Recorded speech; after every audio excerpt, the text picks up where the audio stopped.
Hello students, कैसे आप सब? आई होप सब अच्छे बढ़िया हैं। तो आज मेरे पास हम जो क्वेश्चन डिस्कस करने जा रहे हैं वो आपके लेटेस्ट सीबीएसई सैम्पल पेपर 2022-23 में क्वेश्चन गिवन है 6 मार्क्स का, और ये है प्रोराटा अलॉटमेंट ऑफ शेयर्स का क्वेश्चन है जो कि बहुत ज़्यादा इंपॉर्टेंट है। ठीक है, तो इसे मैं अगर बोलूँ कि ये VVI है, वेरी वेरी इंपॉर्टेंट, तो बात 100% सही है, क्योंकि इस क्वेश्चन में आप बहुत कुछ सीखोगे और चीज़ों को समझने के बाद नोट डाउन जरूर करेंगे आप। ठीक है, तो साथ साथ मेरे साथ देखेंगे, उसके बाद चीज़ों को नोट डाउन करेंगे। तो आइए क्लास को स्टार्ट करते हैं। क्वेश्चन क्या है, आराम से पढ़ते हैं, फिर देखते हैं कि इसमें से क्या क्या बात हमें नोट डाउन करना है। क्या लिखा? ओटा limited was registered with an authorised capital of 2 lakhs equity shares of ₹100 each. देखो अब क्या लिखा है यहाँ पे कि जो ये कंपनी ओटा लिमिटेड, उनके पास ऑथराइज्ड कैपिटल कितने का है, तो इतने नंबर ऑफ शेयर्स हैं उसमें, जो कि हर एक शेयर्स कितने का 100 का है। डैट मीन्स कि 2 लाख नंबर ऑफ शेयर्स है और हर एक शेयर्स 100 का है, तो इतना हुआ कंपनी का पूंजी, share capital. This is the number of shares and this is the value of each share. ठीक है, ये तो गिवन है। The company offered 60,000 shares. अब देखिए, ये बात हो सकता है कि कंपनी के पास है इश्यू करने के लिए 2 लाख शेयर्स, बट कंपनी चाहे तो कम भी इशू कर सकती है। तो कंपनी क्या कर रही है यहाँ पे, इनमें से 60,000 शेयर्स ऑफर कर रही है पब्लिक को कि हम आपको 60,000 शेयर्स इशू करना चाहते हैं। ठीक बात। For public subscription eight 25% premium. देखो, ये 60,000 शेयर्स इशू करेगी तो हर एक शेयर का प्राइस कितना होगा? 100 रुपीज़ होगा, बिल्कुल होगा। लेकिन इशू कर रही कंपनी किस बेसिस पे? 25% प्रीमियम पे। तो 25 रुपये प्रीमियम जो होगा हमेशा ओरिजिनल वैल्यू ऑफ शेयर्स के हिसाब से होगा। तो 100 रुपये पे 100 रुपये का 25%, तो 100 रुपये का 25% कितना होगा? 25 रुपया होगा, बिल्कुल। तो यानी कि 100 + 25 कंपनी को चाहिए हर एक शेयर्स पे। The price was payable as ₹40 on application and the balance on allotment. Company बोलती है कि जो मुझे हर एक शेयर्स पे 100 रुपये और 25 रुपये प्रीमियम का चाहिए, 40 चाहिए एप्लीकेशन पे, और बाकी जो भी रिमेनिंग चाहिए वो चाहिए मुझे अलॉटमेंट पे। ठीक है, विद प्रीमियम मतलब प्रीमियम का जो प्रीमियम का अमाउंट है 25 रुपीज़, वो चाहिए कंपनी को अलॉटमेंट के साथ। और अगर क्वेश्चन में कुछ भी नहीं लिखा हुआ है, सपोज कि प्रीमियम का अमाउंट किस इंस्टॉलमेंट के साथ कंपनी मांग रही है, तो आप हमेशा अलॉटमेंट पे ही मान के चलेंगे। ठीक, तो यहाँ देख लो, ये 100 रुपये, फिर से इसको चीज़ को मैं लिखूँ, 100 रुपये कंपनी को चाहिए प्लस 25 प्रीमियम का चाहिए। तो कंपनी ने बोला भाई इस 100 रुपये में कि 40 रुपया तो मुझे एप्लीकेशन पे चाहिए। किस पे चाहिए? एप्लीकेशन पे चाहिए। बाकी जो भी रिमेनिंग होगा वो अलॉटमेंट पे चाहिए। तो बाकी रिमेनिंग बचा कितना? 60 में से 40 गया तो बचा 60, और 25 रुपये ये प्रीमियम का भी यहाँ पे आ जाएगा, तो 25। यानी कि अलॉटमेंट वाले पे इतने रुपये कंपनी लेगी, डेट मीन्स 85।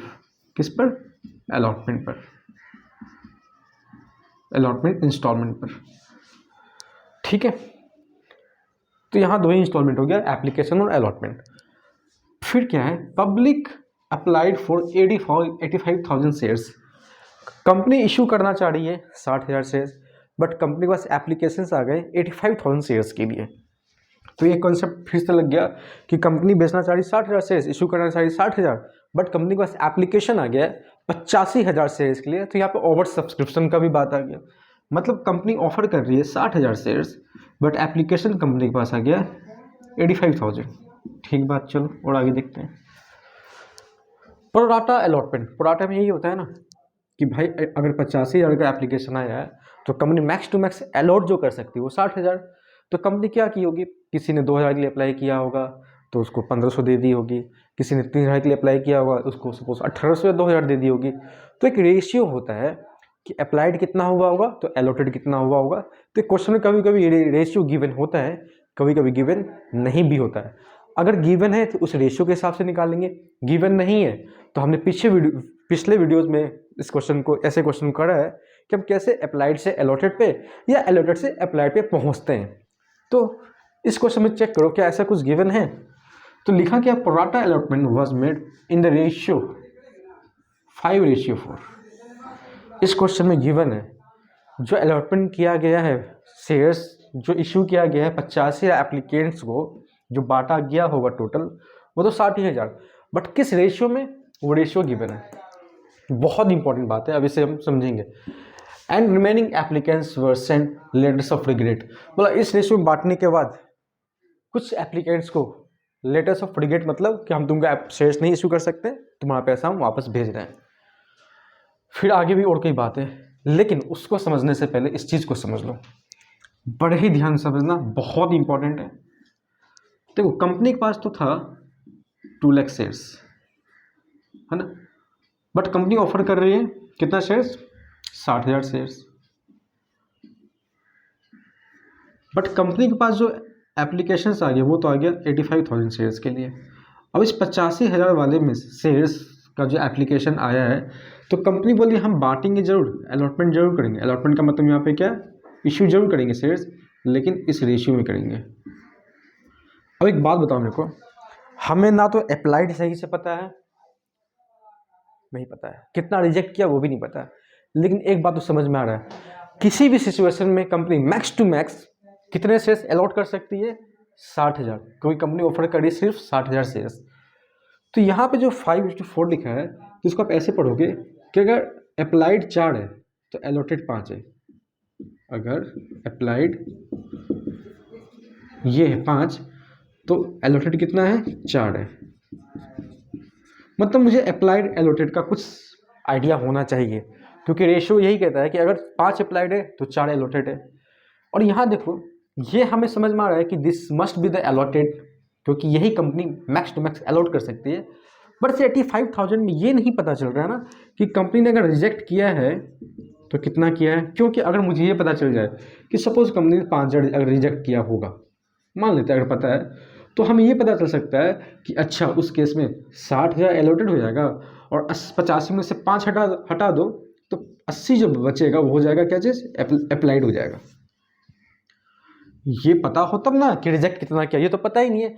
इसका मतलब आप किस बेसिस पर आगे बढ़ सकते हो, आपका बेसिस ये हो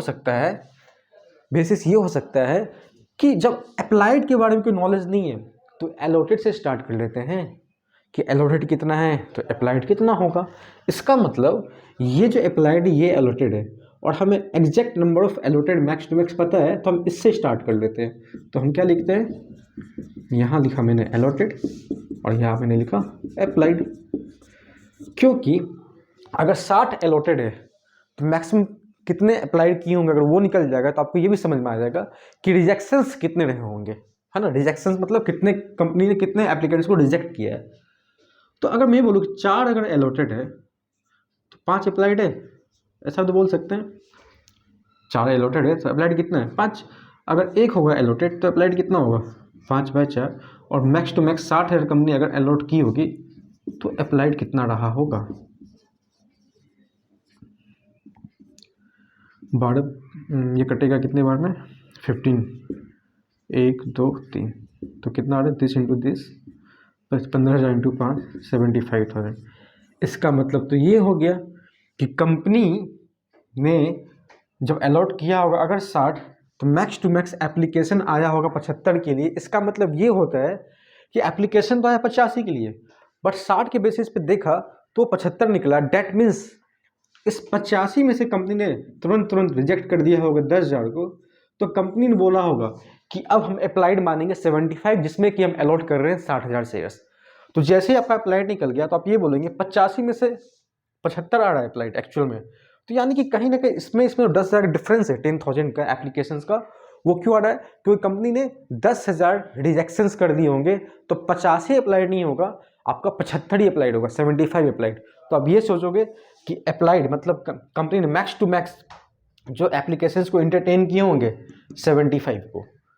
इसका मतलब 75,000 शेयर्स पे पैसा तो कंपनी ने जो रिसीव किया होगा और बाकी होगी कंपनी कितना 60,000 शेयर्स। तो एक्सेस इन दोनों में 15,000 का डिफरेंस आ रहा है, 15,000 शेयर्स का पैसा कंपनी क्या की होगी, एडजस्ट करेगी आगे वाले किसी इंस्टॉलमेंट पे। यही बात जो मैं बता रहा हूँ कि ये कैसे निकला, इसको 10 मान लिया, ये क्वेश्चन पे जनरली गिवन होता है कि 85,000 के लिए अप्लाइड आ गया, एप्लीकेशंस आ गया, 10,000 के लिए 10,000 एप्लीकेशंस को कंपनी ने तुरंत रिजेक्ट कर दिया। तो वहाँ पे आपको पता चल जाता है, अच्छा रिजेक्शन कर दिया 10,000 तो अप्लाइड मानेंगे 75 और अलॉटेड तो 60,000 हो गई। यहाँ पे ये चीज़ निकालना है, यही डिफरेंस है, इसलिए क्वेश्चन आपका बहुत ज़्यादा इंपॉर्टेंट हो जाता है। ठीक, तो ये बात हो गया। अब देखो, अगर हम अब एंट्री करके चलते हैं तो क्या होगा। एंट्री के पहले एक चीज़ और समझ लेते हैं। आगे भी कुछ बात लिख रखा है कि भाई mister Anand holding 4,000 shares fail to pay the allotment money and his shares were forfeited. अब मिस्टर आनंद साहब जो हैं उन्होंने 4,000 शेयर्स पर अलॉटमेंट का पैसा नहीं दिया है। तो 4,000 पे नहीं दिया तो 4,000 शेयर्स उनके पास रहा होगा तभी ना नहीं गया उतने पे। यानी कि उसने अप्लाइड कितने के लिए किया होगा, ज़्यादा के लिए किया होगा। मतलब ये हुआ, मिस्टर आनंद का फाइंड कीजिए कि उन्होंने अप्लाइड कितने के लिए किया होगा। किस बेसिस पे करोगे कि अब हमें एक्चुअल नंबर ऑफ अलॉटेड और अप्लाइड पता है, तो फिर से अगर इसी चीज़ को हम लिखें, ये कहाँ लिखा, ये अलॉटेड अप्लाइड, तो एक और समझ लो, मिस्टर आनंद के लिए काम कर रहे हैं कि यहाँ लिखा अलॉटेड, यहाँ लिखा अप्लाइड। तो मिस्टर आनंद का तो अलॉटेड नंबर ऑफ शेयर्स पता है जो कि 4,000 है, पहुँचना है अप्लाइड पे। तो हम बोल सकते हैं जब 60,000 अलॉटेड है, जब 60,000 अलॉटेड है तो अप्लाइड कितना मानोगे, 75,000, क्योंकि 85 में से 75 ही आ रहा है, इसका मतलब 10,000 तो रिजेक्शन रहा ही होगा, इसलिए अप्लाइड ये है। अब तो 60 में से जब अप्लाइड 75 का है तो एक अगर अलॉटेड होगा तो अप्लाइड कितने का होगा, 75/60 का, 60,000 का। और जब 4,000 अलॉटेड है तो अप्लाइड कितना रहा होगा, 75,000 इंटू 4,000, 3 जीरो गया, 3 जीरो चला गया, 1 जीरो गया, 1 जीरो चला गया। ठीक, और काटो 3 2 ज़ा, और ये करेगा 25 टाइम्स में। ठीक है, 2 से अगर काटे तो मैंने कितने जीरो काटे, एक ना, तो 2 0 0, तो 5,000 आ रहा है। मतलब मिस्टर आनंद ने 5,000 शेयर्स के लिए अप्लाइड किया होगा तो उसको मिला होगा 4,000 शेयर्स। इतने शेयर्स पे उसने पैसा नहीं दिया, क्वेश्चन ये कह रहा है। तो यहाँ से इस बात को अभी मैं वर्किंग नोट पर समझाता हूँ कि इसका कैलकुलेशन क्या करना है। इस चीज़ को इरेज कर रहा हूँ, वीडियो पॉज करके आप नोट डाउन कर लेंगे। चलो, तो मिस्टर आनंद को कहा गया है कि आपने 4,000 शेयर्स का पैसा नहीं दिया। बट मिस्टर आनंद साहब बोलेंगे कि भाई जब मैंने 5,000 एप्लीकेशंस के लिए आपको एप्लीकेशन भेजा था 5,000 शेयर्स के लिए, तो मैंने तो उसके हिसाब से पैसा भी जमा किया होगा। तो मिस्टर आनंद बोल सकता है, और कंपनी लिखेगी इस चीज़ को कि एक्सेस एप्लीकेशन मनी रिसिप्ट कैसे निकलेगा। मिस्टर आनंद ने 5,000 के अप्लाई किया था, बट अलॉटेड कितना हुआ था, सिर्फ 4,000। मतलब 1,000 शेयर्स का पैसा कंपनी के पास है पहले से, है ना, है, क्योंकि अप्लाई इतना किया, सिर्फ मिला उससे 4,000 शेयर्स, तो एक्सेस 1,000 शेयर्स का पैसा मिस्टर आनंद का कंपनी के पास पड़ा हुआ है एप्लीकेशन के रेट से। तो कितना आ जाएगा, यानी कि इतना पड़ा हुआ है। ठीक है, अब हमें ये पता है कि जो हम ये पढ़ रहे हैं अलॉटेड अप्लाइड, जो कि अलॉटेड 60,000 है, अप्लाइड 75,000 है, तो एक्सेस पैसा के रिगार्डिंग क्वेश्चन में कुछ लिखा हुआ तो नहीं है कि कहाँ एडजस्ट करना है। तो एप्लीकेशन में जो भी एक्सेस पैसा आया होगा उसे अलॉटमेंट पे ही एडजस्ट करना होता है। तो कैलकुलेशन कर लेते हैं कि नेट अमाउंट अलॉटमेंट में कितना रिसीव हुआ होगा या होना चाहिए। तो लिखिए वर्किंग नोट में आप, calculation of actual amount received on allotment. कैसे निकलेंगे, लिखो total amount due on allotment कितना होगा, 60,000 शेयर्स पे कंपनी को मिलना चाहिए 60 और 25, 85,000 रुपये के हिसाब से इतना मिलना चाहिए। कितना होगा ये, 1 2 3 4, ठीक है, 6 5 30, 0 और 6 48 3 51 लाख मिलना चाहिए। इसमें लेस क्या कर दूंगा, एक्सेस एप्लीकेशन मनी। ठीक, 60 में से मतलब ये को 75 में से 60 ही अलॉट हुआ था, तो एक्सेस एप्लीकेशंस के टाइम में जो एप्लीकेशन रह गया होगा 15,000, और ये होगा एप्लीकेशन के रेट से जो कि 40 का रेट, क्योंकि एक्सेस पैसा तो एप्लीकेशन के टाइम पे आया होगा ना। तो ये कितना हो रहा है, 15 चौका 60, यानी कि 6 लाख आ रहा है। तो ये लेस हो गया, इतना मिलना चाहिए अलॉटमेंट पे। कंपनी बोलती है, क्वेश्चन में लिखा हुआ नहीं है, लेकिन जो भी एक्सेस पैसा होता है अलॉटमेंट पे ही एडजस्ट होगा, अगर कुछ लिखा हुआ नहीं है तो। ठीक है, तो कंपनी इसको एडजस्ट कर दी, मतलब इतना माइनस कर दी। और क्या नहीं मिला, ये पैसा नहीं मिला है। अच्छा वो कैलकुलेशन थोड़ा सा चेक करना। मैंने 40 लिखा है ना यहाँ पे, हाँ ठीक है। और कितना लिखा था, ठीक। अच्छा एक चीज़ और यहाँ पर समझना होगा, एक चीज़ यहाँ पे और है, देखो एक चीज़ यहाँ लिखना, ये तो आपका निकला था एक्सेस पैसा, बट ये भी देखना होगा एक चीज़ कि कंपनी ने अगर अलॉट किए थे 4,000 शेयर्स, तो कंपनी को 4,000 शेयर्स पे उस पर्सन से मिलना कितना चाहिए था, क्योंकि उसने अलॉटमेंट में फेलियर किया ना। तो कंपनी बोलेगी तुमने कितना नहीं दिया होगा, ये जल्दबाजी में छूटा है इस कैलकुलेशन के चक्कर में। तो कंपनी बोलेगी तुमने कितना नहीं दिया है, कंपनी उस चीज़ के लिए चिल्ला रही कि ये दो, है ना। तो ये वाला पैसा जो है कितना है, 0,0,0, 4 पंचे 20, और चौक 32 और 2 34। तो कंपनी बोल रही तुमने 4,000 शेयर्स का पैसा जो नहीं दिया है, तो तुमने 3,40,000 नहीं दिया है। बट वो बोलेगा कि मैंने 40,000, मेरा 40,000 का पहले से लेकिन जमा है।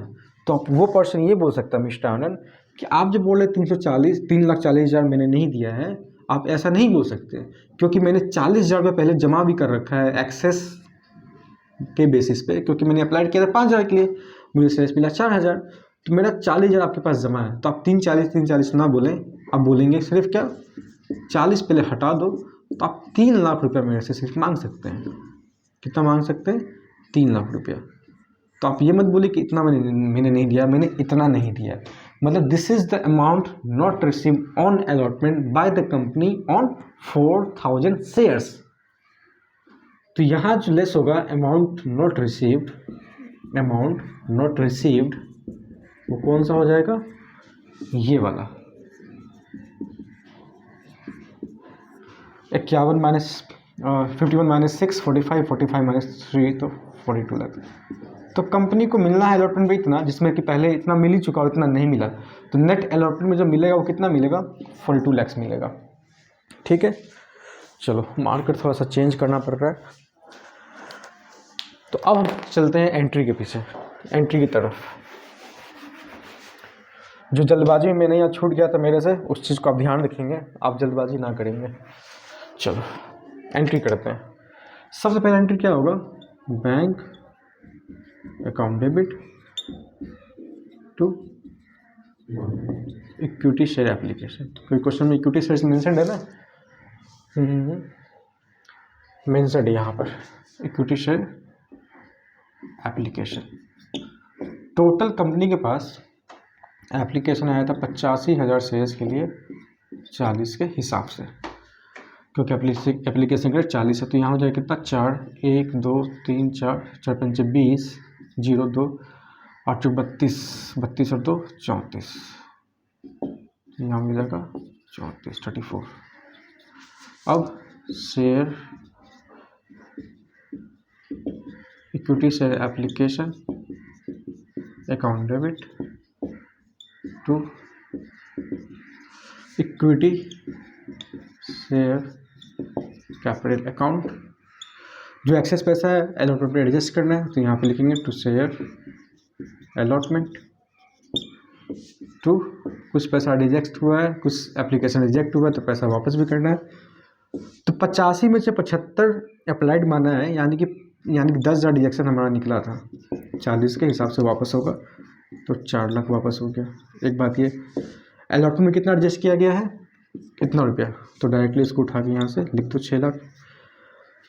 इक्विटी शेयर कैपिटल जो मिलना चाहिए एप्लीकेशन के टाइम पे अपना कितना मिलेगा, 40 के हिसाब से 60,000 शेयर्स पे, तो हो जाएगा ये 24 लाख। 24 10 34, तो यहाँ हो गया 34। इस तरह से ही करना, तो आपको कॉन्फिडेंस बिल्टअप होगा कि हाँ हम सही चले। अब अलॉटमेंट पे ड्यू करो, तो क्या लिखोगे, share allotment account debit to equity share capital account, premium भी है तो सिक्योरिटीज प्रीमियम रिजर्व। प्रीमियम मिलेगा 25 रुपये के हिसाब से 60,000 शेयर्स पे, तो ये हो जाएगा कितना 25 से 150 तो 1.5 लाख रुपया, सॉरी 15 लाख रुपया होगा क्योंकि 4 जीरो पहले से 1 5। तो इस पे मिलेगा कितना 60 रुपये के हिसाब से 60,000 शेयर्स पे, यानी कि 36 लाख 36 लाख 36 10 46 46 5 51 लाख रुपीज़ ये वाला अमाउंट कंपनी को मिलना चाहिए। इस 51 में से देखो 6 लाख पहले मिल गया ये रहा, और जो नहीं मिला है वो ये वाला, तो हमें पता है कि इतना एक्चुअल में मिलेगा, तो आप लिख सकते हैं एंट्री रिसीविंग के टाइम में अलॉटमेंट पे क्या bank account debit to share allotment account. कितना मिला होगा निकाल लिया हमने 42 लाख। अब कंपनी क्या बोली है कि कंपनी ने शेयर्स को फॉरफिट किया है और बाद में शेयर्स को रीइशू भी किया है। 3,000 शेयर्स को सिर्फ रीइशू किया है एट अ डिस्काउंट ऑफ ₹20। हमें नेसेसरी एंट्रीज पास करना था, तो इसको तो आप नोट डाउन करोगे वीडियो पॉज करके। मैं इसे इरेज कर रहा हूँ।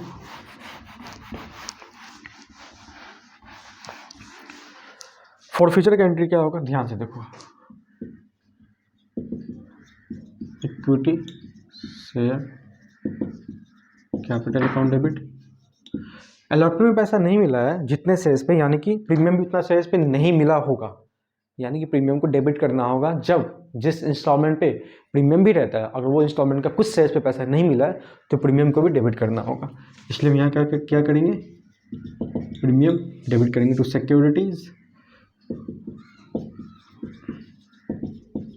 Premium reserve account debit. क्या चीज़ नहीं मिला है शेयर अलॉटमेंट का पैसा नहीं मिला, जो कि हमने निकाला था कितना 3 लाख। जो मिल गया वो हो जाएगा शेयर फॉर फ्यूचर में, तो यहाँ लिख दो to share forfeiture account. देखो अलॉटमेंट कितना रुपया नहीं मिला होगा 4,000 शेयर्स पर अलॉटमेंट का भी नहीं मिला होगा, कितने के हिसाब से 25 के हिसाब से, तो 25 चौका कितना हो गया 100, तो ये हो गया आपका 1 लाख रुपया यहाँ पे। और यहाँ पे टोटल जाएगा 100 रुपीज़ 4,000 शेयर्स के हिसाब से, तो ये जाएगा आपका 4 लाख। ठीक है, कंपनी के पास जो 4,000 शेयर्स का पैसा नहीं आया है, टोटल यहाँ क्या आ जाएगा 85, क्योंकि मैंने पहले भी पढ़ा रखा है, तो मैं ये बोलूँगा भी कि शेयर फॉर फ्यूचर का जो मेरा पार्ट 1 पार्ट 2 पार्ट 3 आपके लिए बना के रखा है, part 4 for future and ratio, उसको देखो तो आपको समझ में आ जाएगा कि मैंने 85 क्यों लिया। फिर भी बता रहा हूँ, जब प्रीमियम का पैसा नहीं मिलता तो एक बार डेबिट करना होता है और एक बार क्रेडिट करना होता है। तो एक बार और क्रेडिट करने के लिए कैसे दिखा सकते हैं कि इस 4,000 में प्रीमियम का भी अमाउंट इंक्लूड कर दो, इसलिए यहाँ पे 85 लिखा है। ठीक है, तो ये कितना हो जाएगा 8 5 40 0 सॉरी 4 चौका 4 5 20 0 2 और 2 32 34। ठीक है, तो 5 लाख तो ये हो गया, 4 5 लाख में आपका ये चला गया, तो कितना बचेगा अमाउंट चेक करना फिर से थोड़ा सा। ओहो, मैं इसको ले ही क्यों रहा हूँ, मैंने पहले बोला था अभी, और वही अमाउंट जाएगा कि कितना अमाउंट अलॉटमेंट पे नहीं मिला था, वो तो सिंपल 3 लाख है। तो ऐसे केसेस में आपको इसकी ज़रूरत भी नहीं है, इसमें ऑलरेडी प्रीमियम क्रेडिट हो चुका है। तो 4 1 5 में 3 चला गया, तो कितना बचेगा 2 बचेगा। ये मैंने क्यों काटा फिर से बता रहा हूँ, फिर से अगेन आई एम सॉरी। तो बात ये है कि मैंने जो कैलकुलेशन किया था कुछ देर पहले वर्किंग नोट, उसमें मैंने निकाल के रखा था कि actual amount not received on allotment कितना निकला था 3 लाख रुपया। उसी के कारण फॉर फ्यूचर का एंट्री हो रहा है ना, तो अलॉटमेंट में कितना नहीं मिला 3 लाख नहीं मिला, तो इसलिए 3 लाख लिखो यहाँ पे सिंपली। इसमें प्रीमियम आ चुका है 4 1 5 में 3 चला गया, तो शेयर फॉर फ्यूचर में कितना हो गया 2 लाख रुपये। अब कंपनी शेयर्स को रीइशू कर रही है डिस्काउंट पे, तो बैंक अकाउंट डेबिट और डिस्काउंट को लिखते हैं share forfeiture account debit to equity share. 3,000 share issue किया गया है 20 रुपये डिस्काउंट पे, यानी कि 100 वाले को 20 पे किया तो 80 रुपये आएगा बैंक में। ये 3000 है तो बैंक में आएगा 24,000। यहाँ जाएगा 20 रुपये डिस्काउंट 3000 शेयर्स पे, यहाँ जाएगा 6000, तो यहाँ कितना हो जाएगा 30,000। अब हमें जो शेयर फॉरफिचर का अमाउंट होता है बैलेंस, उसे भेजना है कैपिटल रिजर्व में। तो आप ये चेक करो कि जब 4000 शेयर्स जब्त किया है कंपनी ने तो फ़ायदा कितने का हुआ, 2 लाख रुपये का। तो आप बोलोगे 4000 शेयर्स पे कितना फ़ायदा, 2 लाख का। तो एक पे कितने का फ़ायदा, 2 lakhs by 4000। But company reissue कर रही है सिर्फ और सिर्फ 3000 शेयर्स, तो इस पर फ़ायदा हमें चेक करना होगा कि 3000 रीइश्यूड शेयर्स जो है उस पर क्या फ़ायदा निकल सकता है। 3 जीरो यहाँ चला गया, 3 जीरो यहाँ से, 4×5 ये, तो ये आपका आ रहा है कितना, लगभग 15, 1 2 3, यहाँ एक और जीरो आएगा ना, तो 4 हो जाएगा। 1.5 लाख रुपया जाना चाहिए शेयर फॉरफिचर में आया इतना, शेयर फॉरफिचर में आया इतना, ये जाना चाहिए कैपिटल रिजर्व में। बट चेक कर लो क्या शेयर फॉरफिचर कहीं पर डेबिट है, यहाँ पर डेबिट है, यहाँ पर, ठीक है। तो यहाँ पे कितना डेबिट है, ये होगा 1 मिनट अमाउंट 3, ये होगा, ये एक और जीरो लगेगा, एक और जीरो लगेगा, क्योंकि 4 जीरो आ रहा है ना। तो 1.5 लाख में से 60,000 का डिस्काउंट शेयर फॉरफिचर डेबिट है, तो इसमें से ये 1.5 लाख ये है शेयर फॉरफिचर का क्रेडिट बैलेंस और ये है शेयर फॉरफिचर का डेबिट बैलेंस। तो 1.5 लाख में से 60,000 को पहले माइनस कर दो, तो कैपिटल रिजर्व में जाएगा सिर्फ और सिर्फ 90,000। तो आप क्या लिखोगे, entry share forfeiture account debit to capital reserve account 90,000।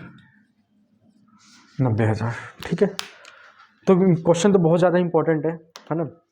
जो एक दो जगह मेरे से स्पीड की वजह से गलती हुआ है उसको आप देखोगे, फिर भी कोई दिक्कत है ना, तो मुझे कमेंट बॉक्स में इसमें बताओ, मैं और फर्दर डिस्कस कर दूंगा और समझा दूंगा। ठीक है, तो मिलते हैं नेक्स्ट वीडियो में कुछ और से क्वेश्चंस के साथ। Till then bye bye, take care.